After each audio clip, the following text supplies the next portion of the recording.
Welcome to the Stop Overdrinking and Start Living podcast, where high-achieving, goal-oriented rebel women come to learn how to live a vibrant and fulfilling life without requiring alcohol to get through it. No labels, no judgments, no saying you'll never drink again. Just real proven methods to help you stop rebelling against yourself with alcohol so you can drink less and do more. I'm your host, Angela Mascenik. Let's dig in.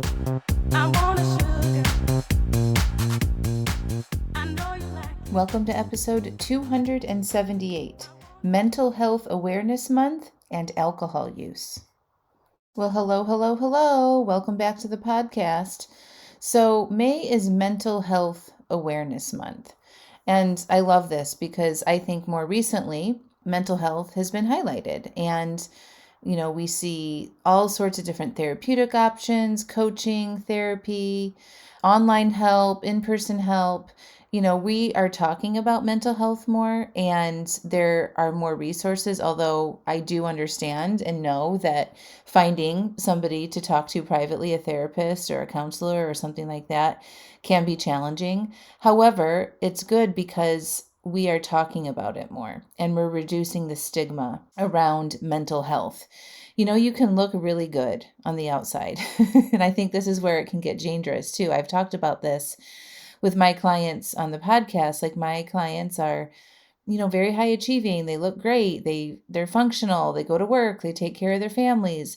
But on the inside, they can feel like a hot mess, and they have big feelings they don't know how to deal with. And then they end up drinking, and they can stay that way for a long time, which is very dangerous because, as you know, when we drink, it kind of creeps. And it can, over time, increase quite significantly. And then we wake up 20 years later and we're like, holy shit, I'm drinking a bottle and a half of wine every night, right? So over drinking and mental health are very closely intertwined, and alcohol consumption often makes mental health issues worse. So a lot of drinking or excessive drinking or over drinking can increase the risk of developing conditions such as depression, anxiety, or other substance use disorders. And then people with pre-existing mental health challenges such as anxiety or depression often turn to alcohol to cope. So that leads to a very harmful cycle of self-medication, and it makes their symptoms worse. I talk about this on the podcast a lot, like the anxiety. I used to have very high levels of anxiety. And when I would drink, it was like throwing gasoline on the fire, because I would drink, it would take the edge off for a little bit that night, but then the next day it exacerbated my anxiety. Like, I overthought all of things, right? I second guessed myself a lot. I questioned things. I kept running lists in my head all the time. And that's because I drank, right? And then I didn't deal with my stuff. I didn't deal with the underlying issue of the anxiety. And then I drank alcohol, and it just makes you think about things in a worse way. And once I stopped drinking, I barely have any anxiety now. And I learned how to manage my mind, right? There's more tools than just stopping drinking. I learned how to feel my feelings. I learned how to take care of my mind and how to have good mental health, and how I actually have a lot of control in that. So when we look at addressing over drinking and mental health, it's important to take it from the bigger picture, right? So like exactly what I just said, and making sure you're looking at how much you're drinking and what does your mental health look like, right? Are you taking care of yourself? Do you have good coping skills? Are you finding alternative ways to relax, to take the edge off? All of that kind of stuff. It needs to be a holistic, coming at it from all different angles approach, and so that you can improve your mental health, okay? And so my mission here with the podcast, with all of the work I do, is because I had that, I used to overdrink, and I know what that feels like to have high anxiety and a lot of overwhelm and bouts of depression, and then using alcohol to cope, and food. And I have solved that for myself now, and I have very good mental health habits. And, I haven't drank in almost 6 years this summer, and I've coached hundreds, if not thousands, of women on this issue. And I'm very passionate about it because there's things that you can do to help yourself. So if you've been listening to the podcast for a while, you know, right, how some of the tools that I teach, and how feelings are so important, and looking to different ways to finding joy. But I'm very passionate about this because I know the difference of not having great mental health and drinking, and and now having good mental health and not drinking. Like, it's a phenomenal shift and it fires me up to keep going every single day to help other women mostly feel the way that I do now. And I'm not saying that I don't struggle ever and that I don't get bouts of depression or get overwhelmed or any of that. I still get that, which is normal. You're not supposed to be happy all the time. That's not a realistic expectation. But how do you deal with it when you're feeling down? How do you deal with it when you've had a bad day? That's what we're talking about here. So, over drinking is, the way I define it is if you are drinking more than you want to drink. And that's as simple as you need to think about it. If you don't want to be drinking one glass of wine every night and you're finding that very hard to give up, then that's over drinking for you. If you're drinking a bottle and a half of wine every night and you find that very difficult to give up, that's over drinking for you. If you're just binging on the weekends, you don't have an issue with drinking during the week, but come the weekend, it's all out, and your weekends get ruined because you're hungover most of the time. That's what over drinking is for you. So it's very personal. And it has different impacts on our mental health and our physical health. And so when we look at what's going on for us individually, we have to evaluate our relationship with alcohol and how we feel on a regular basis. So if you are somebody that is very anxious or gets depressed or has had big traumatic events in your life, so maybe somebody died, or you went through a very difficult divorce, or there was a significant illness like cancer or something like that, or you were abused, and you find yourself drinking from that, right? You started drinking when the initial traumatic event happened, and then you find yourself, even though that traumatic event is over now, you find yourself still drinking to deal with how you feel, right? That is something to explore. So you want to look at your own relationship with alcohol and some of these bigger feelings that you may experience on a regular basis. And so it's normal. The human brain is conditioned to seek pleasure and avoid pain. So it's normal why you might want to turn to alcohol to cope. Okay. It's easily accessible. Oftentimes it's a cheap fix, even though you can buy very expensive bottles of wine and liquors and things. You can go to the store and buy something for $10-$20 and you take the edge off, right? So it's more affordable, it's more readily accessible. There isn't a lot of limitations on it if you're 21 and over. And it's legal. So there's no laws against it, right?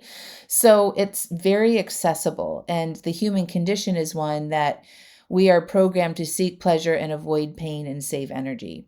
So alcohol is this readily available substance to us. And when we have this human condition, it's called the motivational triad, running all the time. And if you're feeling anxious or depressed or dealing with some big traumatic event and you haven't really dealt with that yet, it makes sense why people turn to alcohol as a coping mechanism. Okay. And it depends on a lot of different things I've discussed in the podcast, like your social network and your family history and how normalized it was to drink, and, how you have fun, and the social activities that you do. So if you're involved in a community or a network of people that drink a lot, and you're struggling with some of these mental health things, it's hard to cut back because that's always just there. And it's, sort of what you're seeped into on a regular basis. Okay.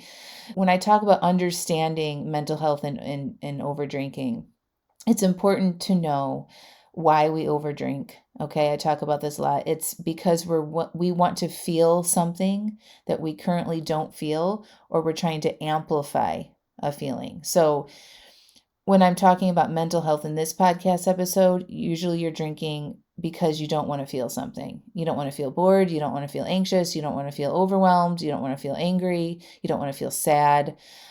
Those are the very common ones, like the negative type feelings that people don't want to be with.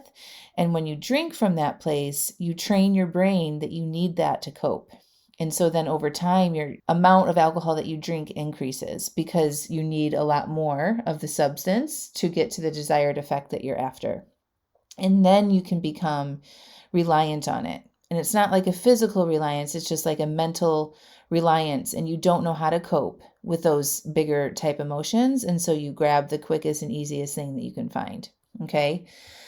If you recognize any of that, if you are drinking more than you want to, and you recognize that you have some of these bigger emotions that you don't know how to deal with, you haven't been able to find healthy alternatives, it's time for you to get some help.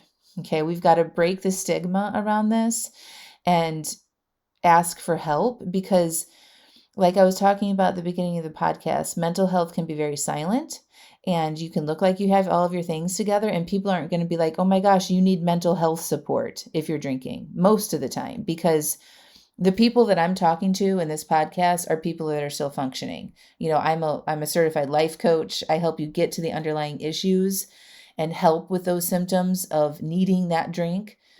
But I'm not a clinical doctor. I'm not, in a clinical setting.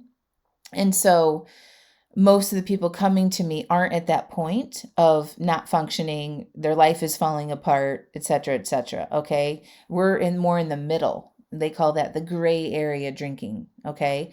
And you can take a few days off, but over time, it's hard for you to make any long lasting changes. And if that's you, you just need to get some help. Okay. Then there's nothing to be ashamed about that. So either, hire me as a private coach, come to one of my retreats and deep dive coaching programs, join a live AF. But getting help for this is very, very important, especially if you've been trying to do this on your own. I cannot stress that enough. You deserve to feel better. And maybe coaching isn't the right avenue for you. Maybe I'm not the right avenue for you. But I'm going to put some links in the podcast notes too of alternative ways to seek help for alcohol use disorder in the show notes, so you can explore options if you want to. But you need to get to the root of the issue. It's not just about taking a break and focusing on just not drinking. It's more than that. It's about establishing good, healthy routines, learning how to take care of yourself, giving yourself more time, stopping overworking, learning how to feel your feelings, understanding how to manage your mind, looking at any judgments you have around your feelings, right? Some of the most painful sort of mental health things that you can do is, if you are feeling depressed or anxious or whatever some of those bigger feelings are, and you think, why do I feel this way? I have nothing to be depressed about. Everything is good. I have a good job, good husband, good kids, all these things, beautiful home. I should not be feeling this way. Whenever you have a judgment like that about how you are feeling, that's actually very, very painful. And you can change the way that you think about how you're feeling. And I would start there, is looking at your judgments, and learning how to manage your mind is so, so important. Everything is created in your head, right? The mental health. It's created in your mind and how you feel. And the outside people can't see that. Only you know what's going on in there, right? And so if you are struggling, you got to ask for some help sometimes, because it's hard to navigate that in our own minds and dissect it and look at it and try to understand it when we're dealing with some of these bigger type feelings and mental health issues. Okay, it's hard to do that on your own when you're struggling, because your brain is primed to think negatively, and that's regardless if you have a mental health disorder or not. You're primed to think negatively, and it's really hard to dissect your own issues often, especially if you're over drinking a lot on top of it. So get support when you can. Reach out to me. I'm sure there's an option that we can work together. And then you got to start working on strategies on finding balance for yourself. So check out, go back and listen to podcasts about how to process your feelings. Develop a really good self-care routine, healthy coping mechanisms, having support, right? Having people that you can talk to, friendships, a network who might be experiencing similar challenges. I can't stress the importance of community. Inside Alive AF, we have a beautiful community of women all working on this stuff and learning how to feel their feelings and sharing what's the real stuff that's going on in their lives that are challenging for them without being judged. So those are the things that you need to work on. And it does take work. It takes a regular dedication to your life. Your mental health is the most important thing you should be paying attention to because it drives and creates your feelings, your thoughts, and your behaviors. And that's literally your life, how you think about things, right? How you feel about things, and then what you do, the actions or behaviors that you do in response to how you're thinking and feeling. It should be evaluated. You can clean it up if it's not where you want it to be and establish more healthy, sustainable routines to taking care of yourself instead of just, going and pouring a glass of wine or four, right? And if you're here and you're resonating with this, you're like, yes, yes, yes. It's never just a glass. If it was just a glass, you wouldn't be listening to this podcast, right? And it's not just alcohol. There's other behaviors that we do in response to our mental health, like over shopping, overworking, overeating, could be cigarette smoking, it could be smoking marijuana, edibles, all of that kind of stuff too, any kind of drug. Avoiding things. So if you're over consuming stuff like that, overworking, if you're hiding, if you're not going out into seeing people, having, healthy relationships, those are all signs that you want to be aware of and get the help that you need. All right, my friends. So more on mental health awareness in another podcast episode, but I just wanted to talk about that now because of the highlighting around the importance of looking at your mental health and not judging yourself if you are struggling, getting the help that you need, and finding different ways to cope. I promise alcohol is not going to help anything. If you are struggling with any of those big emotions and you're drinking, it's just going to keep getting worse and worse and worse. So at some point, you're going to have to do the work and figure this out. And it's probably going to take getting some help, some professional help. So I would love to be that person for you. All right, my friends, we will come back next week with more. Have a good week. Bye for now. I want you to check out angelamascenik.com/aliveaf. You know what it's like to have a desire to cut back on your drinking, right? You start to read books, listen to podcasts, try things, but you might not be able to yet put all the pieces and suggestions together in a way that actually makes sense and works for you. You might struggle with beating yourself up after an overdrink. You might get frustrated with yourself when you take 2 steps forward and then another 2 steps back, and get overwhelmed with what's right and wrong about your relationship with alcohol. Your friends tell you that you should be able to have just 1 drink, and it isn't a big deal. You might be white-knuckling through urges and resisting instead of peacefully processing them. And you might struggle with your identity as someone who has enjoyed having a lot of wine or alcohol in your life. It's around you all the time. It's what you do and who you are. Well, after 5 years of successfully coaching hundreds of women through these struggles, I have created the Alive AF membership, where women like you can learn the basics on what it takes to cut back and reach your goals with alcohol, whether it is to just drink less or totally quit. And when you join, you will get the exact framework I used to change my own relationship with alcohol and still use today, that has led me to be alcohol-free for over 5 years.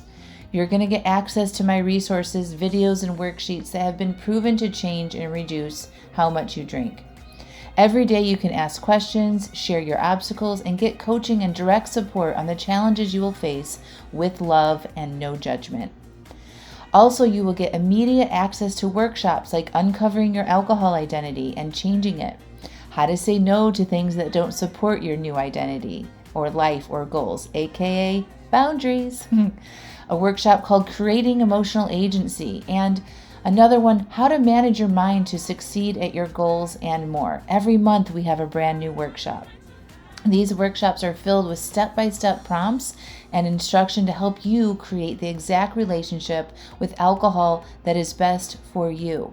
My mission and vision for Alive AF is to be a hub of support and resources for women to come and learn how to do what is best for them and becoming more alive in the process. When you join, you're going to learn how to take care of yourself better, how to feel good and become more alive and go after the life that you really want. I want this membership to be affordable and an easy solution where you can get all the help you need in one simple place whenever you need it. So no need to go read another book, find a new podcast, attend a free webinar, or go down the path of piecemealing it all together. Join Alive AF and have it all there in one place for you anytime you need it. So go to angelamascenik.com/AliveAF and enrollment is open right now. See you inside.